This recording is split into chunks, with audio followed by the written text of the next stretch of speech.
નમસ્તે, મારું નામ સત્યપાલસિંહ જાડેજા, રાજકોટ મહાનગર સહમંત્રી। કાર્યક્રમમાં કાંઈ નથી, વિષય એવો છે કે 2 દિવસ પહેલા અહીંયા ભણતા એક વિદ્યાર્થીએ આપઘાત કરેલો હતો।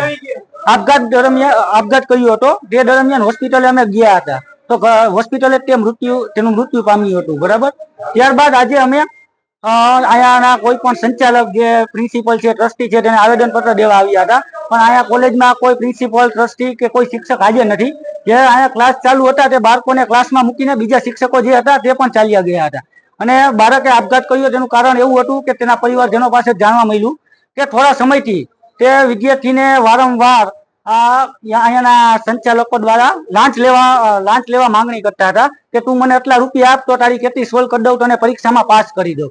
તે દરમિયાન વિદ્યાર્થીએ 7 થી 8 હજાર રૂપિયા એકવાર આપેલા પણ હતા, તો પણ વિદ્યાર્થી ચાલુ એક્ઝામિનેશને 1 કલાક પછી એક્ઝામિનેશન હોલમાંથી તેને ચાલુ એક્ઝામે બહાર કાઢી મૂકવામાં આવ્યો હતો કે તું જા, તને એક્ઝામ દેવામાં નહીં આવે। ત્યારબાદ તે વિદ્યાર્થીએ આ માનસિક ત્રાસથી આપઘાત કરેલ છે। આજે તમે શું કાર્યક્રમ કર્યો? આજે અમે આંદોલન કરવા આવ્યા હતા, ઉગ્રથી ઉગ્ર આંદોલન કરવામાં આવ્યું એબીવીપી દ્વારા, અને અહીંયા અમે આંદોલન કરવા આવ્યા ત્યારે ટ્રસ્ટી કે કોઈ સંચાલક કે પ્રિન્સિપલ કોઈ હાજર નહોતું તેની ઓફિસમાં।